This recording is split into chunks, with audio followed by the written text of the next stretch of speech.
아멘. 오늘 함께 나누실 말씀은 룻기 2장 11절부터 16절까지의 말씀입니다. 구약성경 403조 룻기 2장 11절에서 16절까지의 말씀입니다. 교독하겠습니다.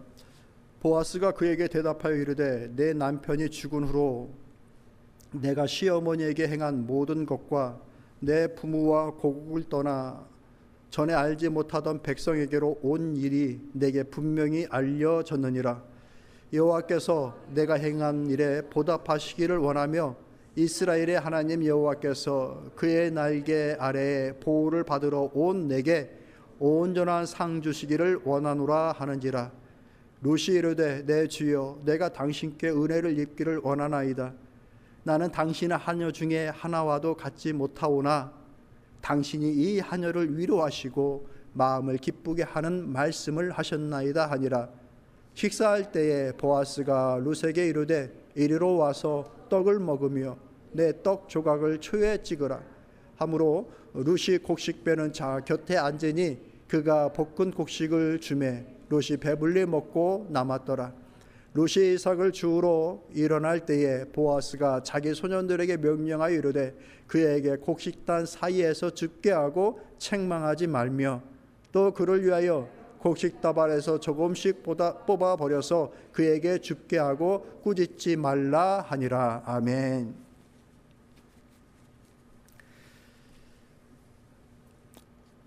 대강절을 보내면서 하나님의 은혜, 그 복음의 빛이 우리의 마음 가운데 가득하기를 소망하면서 보내고 있는데요. 그런 의미로서 우리가 룻기를 묵상하고 읽으면 참 많은 교훈을 또 은혜를 줌을 알게 됩니다. 이 룻기는 사사시대를 배경으로 하고 있습니다. 사사시대를 한 문장으로 정리한 것이 사사기 마지막 절입니다. 사사기는 어디 있을까요? 바로 룻기 앞에 있습니다. 그 마지막 절에 이렇게 얘기합니다. 그때 이스라엘 왕이 없으므로 사람이 자기의 소견에 오른 대로 행하였더라. 한마디 말로 지 맘대로 살았더라. 누구에게 터치받는 것도 싫고 간섭받는 것도 싫고 왕이 없으니 내가 왕인 거예요. 내가 왕이니 내가 하고 싶은 거 다 하는 거예요. 자유가 많으니 굉장히 살만한 세상일 것 같은데 오히려 내 마음대로 행하는 그 모든 일들을 통하여서 도덕은 무너지고 신앙은 타락하고 영적인 것들에 대하여서 사모함이 사라지는 암묵기, 말 그대로 어둠의 시대, 그것이 바로 사사시대예요. 근데 가뜩이나 거기에 흉년이 들니 더 어둡고 더 힘들고 고달픈 세월을 보내게 됩니다. 그래서 엘리멜렉이라고 하는 이 가정이 이곳에서는 좀 소망이 없는 것 같다. 그래서 모압 땅으로 이주를 합니다. 모압 땅에 가서 좀 잘 살고자 하는 마음으로 시작을 했는데 그들의 기대와는 달리 상황이 더 나빠집니다. 이 나오미라고 하는 이 여인의 남편이 엘리멜렉인데 얼마 안 가서 이 남편이 죽습니다. 타지에서 남편을 잃고 상실하고 그 상실감에 사로잡혀 있는 그때에 두 아들이 있었는데 두 아들 또한 죽습니다. 그러니까 첩첩산중이고 점점 더 어두워지는 거죠. 자, 그 어두움과 고난의 시기에 나오미에게 들려오는 하나의 메시지가 있었어요. 그게 1장에 나오는데 여호와께서 그 백성을 돌보시더라라고 하는 그 소식을 듣게 됩니다. 그것이 나오미에게 복음이 됐습니다. 상황이 바뀌는 것이 아니라 그 땅에 다시 하나님의 은혜가 임하고 있다, 회복되어지고 살리시는 일이 벌어진다라고 하는 그 소식이 그에게 내가 고향으로 돌아가야 되겠다라고 하는 용기를 주게 됩니다. 그래서 고향으로 돌아오는 길을 떠나는 거예요. 그 길에 두 명의 며느리 오르바와 룻이라고 하는 인물이 함께 가는 거예요. 그런데 나오미가 뭐라고 합니까? 가봐야 너희들에게는 소망이 없다. 그러니 너의 아버지께로 가라. 네 친정에 가라. 가서 새 신랑도 만나고 인생을 다시 계획해서 행복하게 살아라 라고 얘기를 하죠. 들어보니 어머니 시어머니 말이 맞아. 그래서 그 중에 한 명 며느리는 친정으로 갑니다. 그런데 룻은 가지 않고 나오미와 동행합니다. 그래가지고 나오미와 함께 이 베들레헴으로 다시 온 거예요. 그리고 난 이후에 벌어지는 상황들, 가장 어두웠던 시기, 국가적으로 어두웠지만 개인적으로는 더 어두웠던 그때에 다 절망이라고 여기는 그 상황 속에 하나님은 나오미 룻의 가정에 빛을 비추시기 시작합니다. 그런데 그 빛은 단순한 한 개인을 비추는 빛이 아니라 그 여인이 생각하지 못했던 놀라운 빛이 그들에게 임하는 그 서막이 되어지는 것이에요. 오늘 말씀의 제목 한번 읽어볼까요? 여러분 읽어보십시오. 시작. 여기서 말하는 이삭은 뭘까요? 사람 이름 이삭이 아니에요. 곡식 조가리들, 바닥에 떨어진 것들, 그 추수에 포함도 안 되는 것들, 농부들이 그거는 세지도 않아요. 바닥에 떨어지는 것들은 그거 주스로 간 거예요. 룻이 보잘것없는 것, 아무것도 아닌 것, 농부에게조차도 값어치가 없는 그 하찮은 것, 그것을 주스로 간 룻. 그 하찮은 것을 기대하고 간 룻에게 하나님은 어떻게 역사하셨나? 그 말씀에 대하여 여러분과 함께 은혜를 나누도록 하겠습니다. 봅시다. 2절의 말씀, 룻기 2장 2절의 말씀을 한번 읽어보시겠어요? 시작. 모압 여인 룻이 나오미에게 이르되 원하건대 내가 밭으로 가서 내가 누구에게 은혜를 입으면 그를 따라서 이삭을 죽겠나이다 하니 나오미가 그에게 이르되 내 따라 갈지어다 하매. 베들레헴에 왔어요. 근데 어떻게 해요? 살아야 되잖아요. 먹고 살아야 되잖아요. 막 환영하고 웰컴하고 막 도와주려고 하는 기세가 아니에요. 그 마을 자체가 다 힘든 상황들인데 누구가 그의 삶을 책임져 줄 수 있는 상황들이 아니에요. 그때 어떻게 합니까? 가만히 앉아서 굶어 죽습니까? 그러지 않아요. 시어머니 보고 가서 어떻게 좀 해보라고 할 수 있는 상황도 아니고 이 며느리가 얘기하는 거예요. 어머니, 내가 밭에 나가서 이삭이라도 죽겠습니다. 누군가 은혜를 주면 그 밭에 가서 이삭 줍는 것을 허락하겠죠 라고 하면서 내가 좀 이삭 주스로 갈게요 어머니라고 얘기하는 거예요. 그러니까 나오미가 그래 가서 이삭이라도 주어봐라 라고 하면서 보내는 것이죠. 자, 이삭 줍는 이 일도 만만한 일이 아닌 거예요. 눈치를 봐야 되는 거예요. 너 안 돼 라고 하면 그마저도 못 줍는 거예요. 얘기하잖아요. 내가 은혜를 얻어서 이것을 허락받아서 하면은 그런 은인을 만나면 내가 이 이삭을 좀 줄 수 있으니 이 일을 좀 하겠습니다 라면서 가는 겁니다.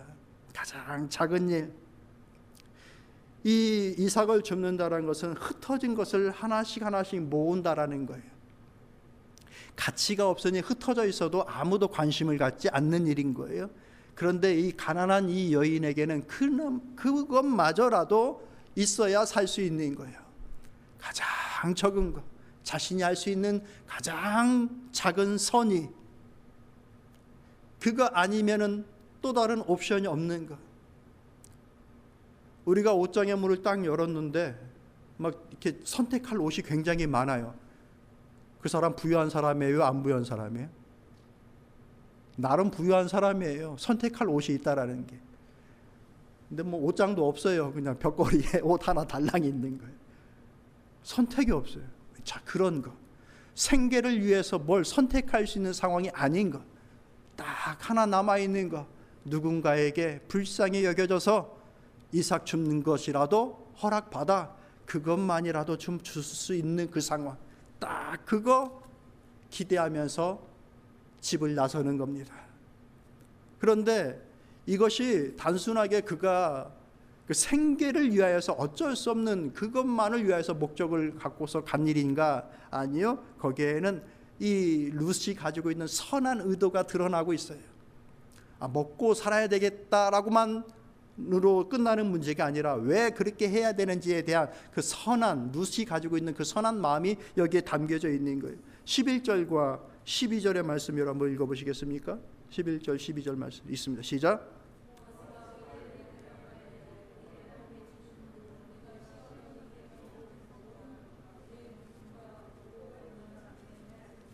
백성에게로 내게 분명히 알려졌느니라. 여호와께서 내가 행한 일에 보답하시기를 원하며 이스라엘 하나님 여호와께서 그의 날개 아래 보호를 받으러 온 내게 온전한 상 주기를 원하노라 하는지라. 보아스라고 하는 인물, 그 밭의 주인이 이 룻을 본 겁니다. 그러면서 얘기하는 거예요. 내가 행한 일에 대한 보답이 있기를 내가 원한다. 내가 이것을 알고 있고 들었다. 네가 어찌 행한 이 일을 하고 있었는지에 대해서 내가 알고 있다, 들었다라고 이러는 거예요. 그 마음을 아는 까닭에 하나님께서 그 하나님의 날개 아래 피하기 위해서 온 너에게 온전한 상을 주기를 내가 원한다라고 하면서 그를 축복하고 그를 위로하는 내용이 이 11절 12절에 나와 있는 것입니다. 이 룻이라고 하는 인물은 어려운 상황 중에 자기가 할 수 있는 가장 작은 것이라도 그 선한 의도를 가지고서 일을 하는 사람이었습니다. 이게 쉬운 일 같으나 사실 쉽지가 않습니다. 절박하고 어려울 때 내가 할 수 있는 가장 선한 일이 무엇일까를 분별하면서 그것을 행동으로 옮기는 거, 그거 쉬운 일 아닙니다. 왜냐하면 대부분 많은 사람들이 절박하고 어두우면 원망하고 불평하고 포기하기가 쉽기 때문에 그렇습니다. 왜 내게 이런 일이 벌어졌을까? 왜 내게는 이 정도밖에 안 될까? 내가 겨우 이삭을 주우러 나가야 되겠는가? 라고 하는 그런 마음들이 당연히 들어오거든요. 그런데 이 룻은 내가 할 수 있는 일이 뭘까? 아무리 찾아봐도 큰 일은 보이지 않는데 그 작은 일, 이삭 죽기는 보인 거예요. 그것을 하러 가는 겁니다. 그게 룻이 가지고 있었던 선의예요. 아주 작은 선의죠. 근데 이 선의 속에 무엇이 담겨져 있는가? 그의 책임과 그의 사랑과 그의 믿음이 담겨져 있습니다. 여러분, 우리가 어떤 큰 의도를 갖고서 일을 행할 때에 큰 것만 책임감이 따르고 큰 것만 사랑할 만하며 큰 것만 우리의 믿음이 포함되어지는가? 그러지 않다라는 거예요. 아무리 적은 것이라 할지라도 그 안에 우리의 책임이 들어가고 우리의 사랑이 들어가고 우리의 믿음이 들어갈 수 있다는 사실입니다. 깨달아지십니까? 룻이 가지고 있었던 책임과 사랑과 믿음은 뭘까요? 16절 17절 말씀 여러분 읽어보십시오. 있습니다. 시작.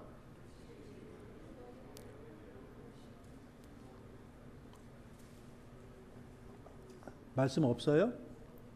큰 소리로 읽어보시죠. 룻 1장 16절 17절 시작. 룻이 이르되 내게 어머니를 떠나며 어머니를 따르지 말고 돌아가라 관건하지 마옵소서. 어머니께서 가시는 곳에 나도 가고 어머니께서 머무시는 곳에서 나도 머물겠나이다. 어머니의 백성이 나의 백성이 되고 어머니의 하나님이 나의 하나님이 되시리니 어머니께서 죽으시는 곳에서 나도 죽어 거기 묻힐 것이라. 만일 내가 죽는 일 외에 어머니를 떠나면 여호와께서 내게 벌을 내리시고 더 내리시기를 원하나이다. 이 노무를 봉양해야 되겠다라고 하는 이 책임, 이런 며느리 뭐 기대하면 안 됩니다. 지금 우리 여성 성도님들, 룻이 가지고 있는 특별한 마음인 거예요. 이 며느리가 이런 마음을 가진다고 한다면 웰컴이고 고마워한 것이지, 시어머니가 이런 마음 며느리들이 가지라고 강요하면 큰일 납니다, 여러분. 예. 룻이 가지고 있는 마음인 거예요. 며느리가 어떤 이 어머니를 봉양해야 되겠다라고 하는 이 책임감, 이 노무를 함께 해야 되겠다라고 하는 이 사랑의 마음, 어머니의 하나님이 나의 하나님이 된다라고 하는, 내가 죽음 외에는 이것을 갈라놓을 수 없다라고 하는 믿음, 이게 담겨져 있는 거예요. 뭐에? 이삭주로 나아가는 길에. 어머니 내 기다리세요. 이삭이 문제가 아니에요. 큰 거 내가 준비하고 있어요. 내가 어머니 책임질 거고요.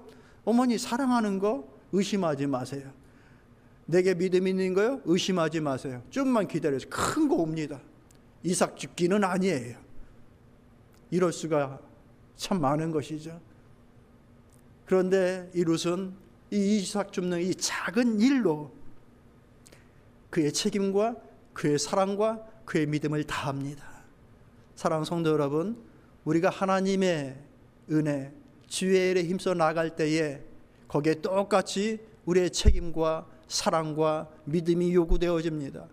무엇으로 우리의 사랑과 책임과 믿음을 하나님께 말씀드릴 수 있을까?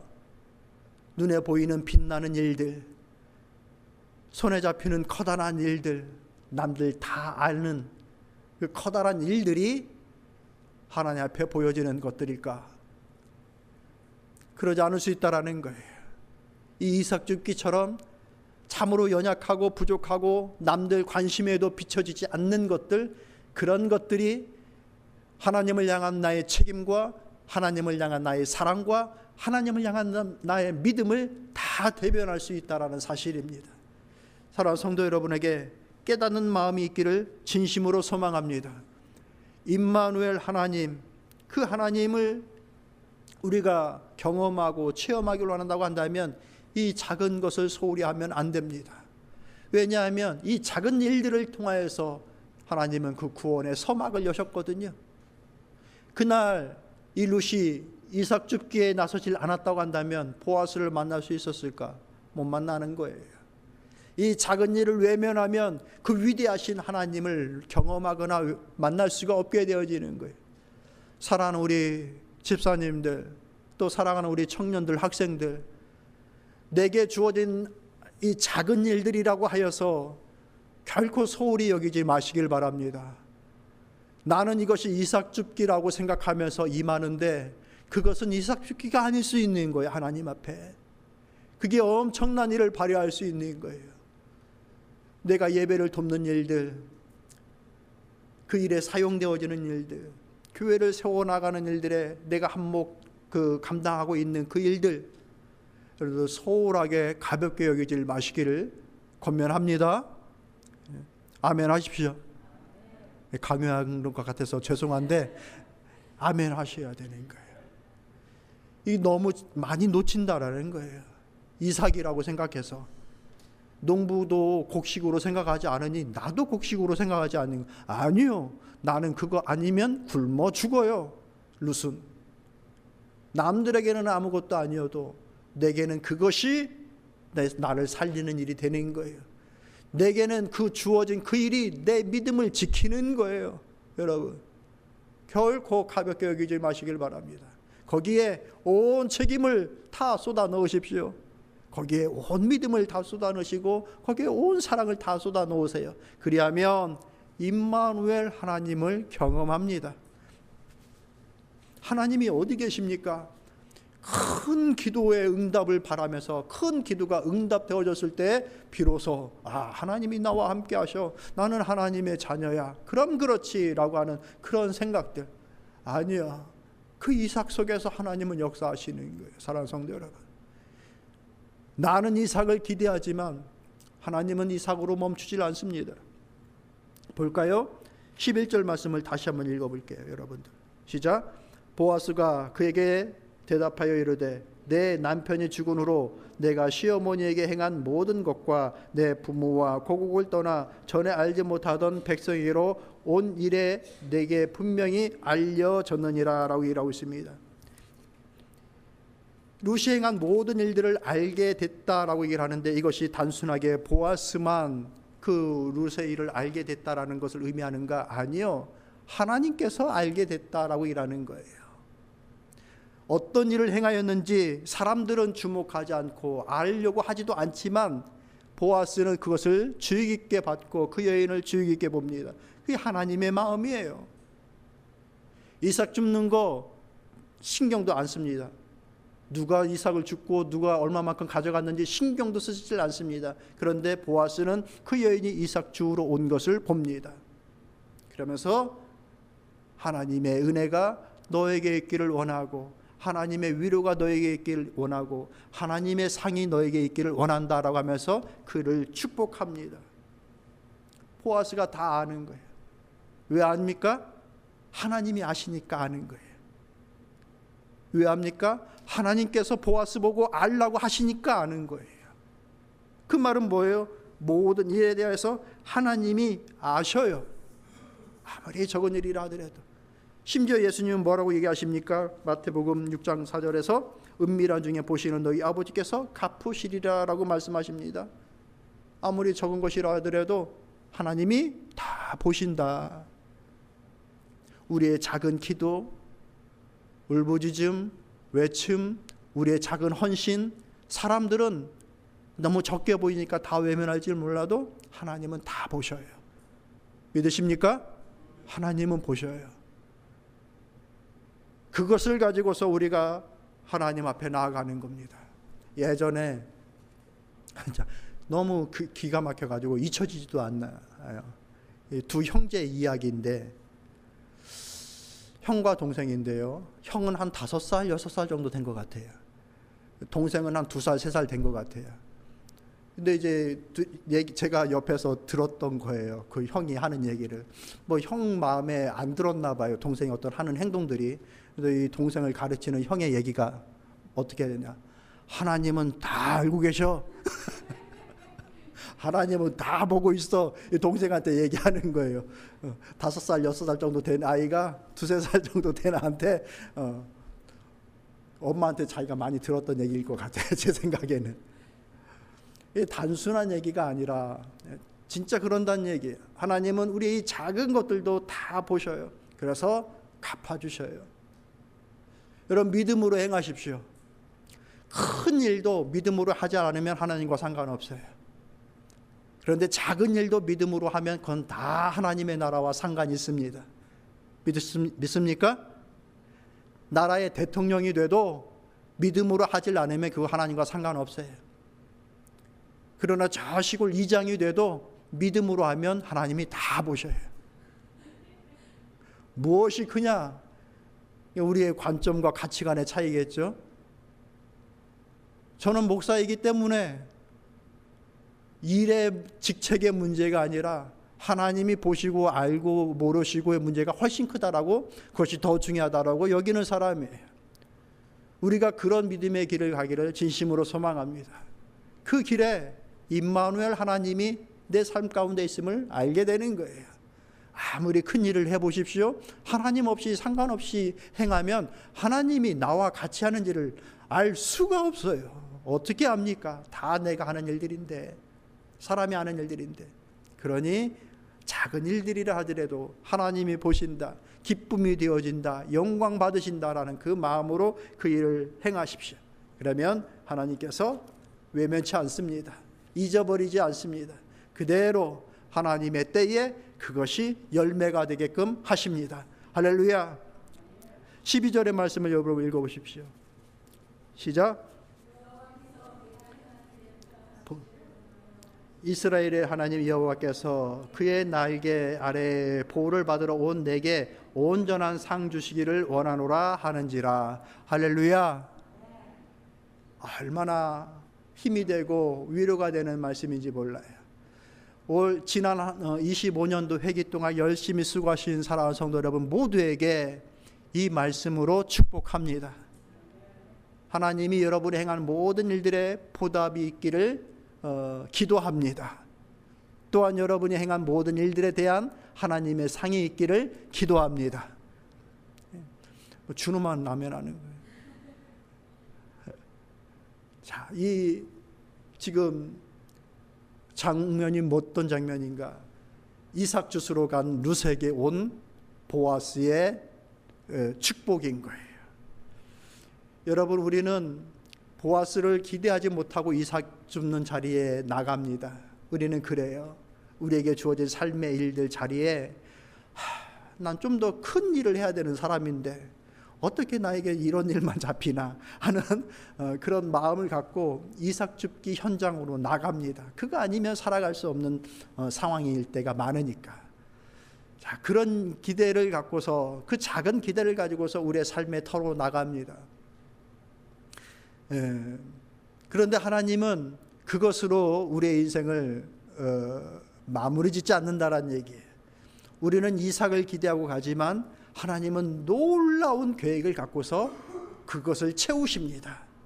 우리가 미처 그리지 못한 그림을 그 이삭 줍기라고 하는 그 작은 일들 속에서 우리의 삶에 채워주십니다. 우리가 함께 읽은 14절부터 시작되어지는 말씀이 뭐예요? 저 룻을 우리 식사 자리로 오게끔 해라 라고 하면서 보아스와 함께 같이 그 떡을 먹게 합니다. 그 떡만 먹지 말고 눈치 보지 마. 이거 디핑도 찍어서 맛있는 거 찍어서 먹게 합니다. 얼마만큼? 배부르게. 얼마만큼? 남게. 그리고 점심을 다 먹고 이제 또 이삭 줍기를 시작해야 되는 그때에 너 저거 별로 보이지 않는 그곳에서 이삭 줍기 하지 말고 이 곡식단 많은 곳에서 주어. 할렐루야. 박수 아무도 안 치시는데 이 정도면 막 박수가 나오는 거예요. 눈 크게 뜨고 막 땅바닥 보면서 주셔야 되는 상황인데 저 곡식단 사이에서 주스라고 얘기를 하니 얼마나 막 횡재예요 이게. 그것으로 끝일까? 일꾼들한테 시킵니다. 뭘? 야, 묶어놓은 곡식단 일부 중에서 몇 개 뽑아서 뿌려줘. 여러분이 읽은 본문의 말씀이에요 지금. 할렐루야. 우리는 이삭을 기대하며 그 처절한 현장으로 나갑니다. 눈치를 보고 누가 은혜를 줘서 이거 허락하면 겨우 주실 수 있는 것. 보아스가 뭐라고 얘기합니까? 야단치지 말아라 얘기를 합니다. 그러니까 야단치는 것이 너무 쉬운 현장, 그런 자리예요. 어쩌면 우리의 삶의 현실도 그럴 때가 참 많죠.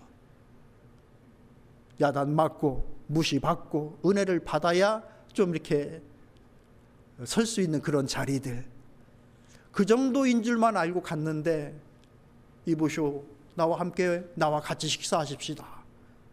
마음껏 드시고 배불리 드십시오. 그곳이 아니라 이곳에서 이삭을 주십시오. 눈치 보지 말고 주십시오. 그렇게 하나하나 이삭을 줬는데 하나를 모으려고 했는데 어느 순간 봤더니 이건 이삭이 아니야. 막 단이 내 손에 잡히는 거예요. 자, 그런 삶의 현장들.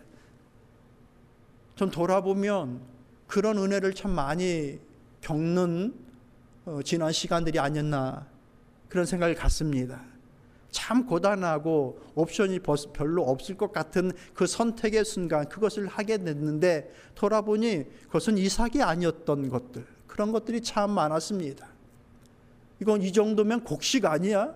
이 정도면 곡식단 아니야? 라고 여겨지는 그런 순간들, 그런 사랑들, 그런 것들이 참 많았습니다.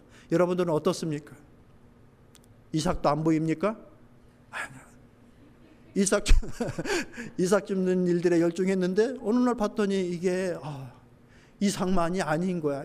이삭이라고 보기에는 너무 큰 다발이야 라고 하는 그런 특별한 사랑들, 그런 관심들, 그런 동행들, 그런 것들이 우리의 삶에 있지 않았습니까? 저는 하나님의 은혜라고 생각합니다. 하나님이 붙여주신 동행이라고 생각합니다. 나오미에게 있어서는 룻이 그런 하나님이 붙여주신 동행이었고, 룻에게 있어서는 보아스라고 하는 이 인물이 하나님이 붙여주신 동행입니다. 하나님이 우리의 삶에 그렇게 함께 하십니다. 여러분의 삶의 주변을 돌아보십시오. 함께 하시는 그 하나님이 생각하지 못했던, 기대하지 못했던 그 사람을 붙여주심을 통하여 나와 동행하여 주시고 계십니다.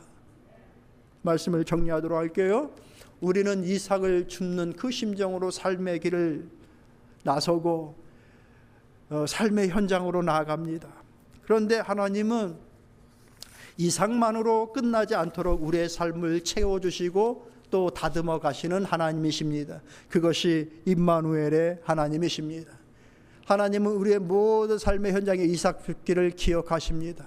다른 사람들은 외면하죠. 저 사람 누가 와서 죽고 있는지에 대해서도 관심도 안 가질 수도 있습니다. 그런데 하나님은 다 관심을 갖고 계십니다. 보아스가 그날 룻을 알고 보는 것처럼 하나님은 단순히 이삭을 줍는 그것만을 보는 것이 아니라 왜 그 여인이 이삭을 주우러 그 자리에 왔는지까지 살피며 봅니다. 어머니를 사랑하는 마음, 그 책임, 그 믿음까지 봅니다. 이삭을 줍는 것. 왜 우리가 믿음의 현장, 교회를 섬기는 그 현장 속에서 왜 그 일을 하고 있는지, 그 일만 보는 것이 아니라 왜 그 일을 하고 있는지까지 보십니다. 깨달아지십니까? 우리 도영 청년이 저 자리에 앉아서 왜 저 일을 하고 있는가? 우리 주원 청년이 메인 반주자가 없는 자리를 왜 저렇게 하고 있는지, 아버지가 무서워서 그것만이 아니기를 바랍니다. 자, 왜 그 일을 하고 있는지까지 보시는 거예요. 예배 자리에 와서 문을 열고 성도들을 맞이하며 오셔 오십시오 웰컴하며 안내를 보는 것, 안내를 서 있는 그 자체만을 보고 있는 것이 아니라 왜 그 마음을 갖고 사고 있는지, 일주일 내내 피곤했는데 그 자리에 쉬지 않고 와서 그 일을 하고 있는지, 그 마음까지 살피시는 하나님, 그 마음까지 살피시는 그 하나님께서 여러분의 삶의 자리를 채워주시고 여러분의 삶의 자리를 완성시켜 가시기를 축복합니다. 그런 임마누엘 하나님의 은혜가 여러분의 가정과 여러분의 심령 가운데 가득하기를 축복합니다.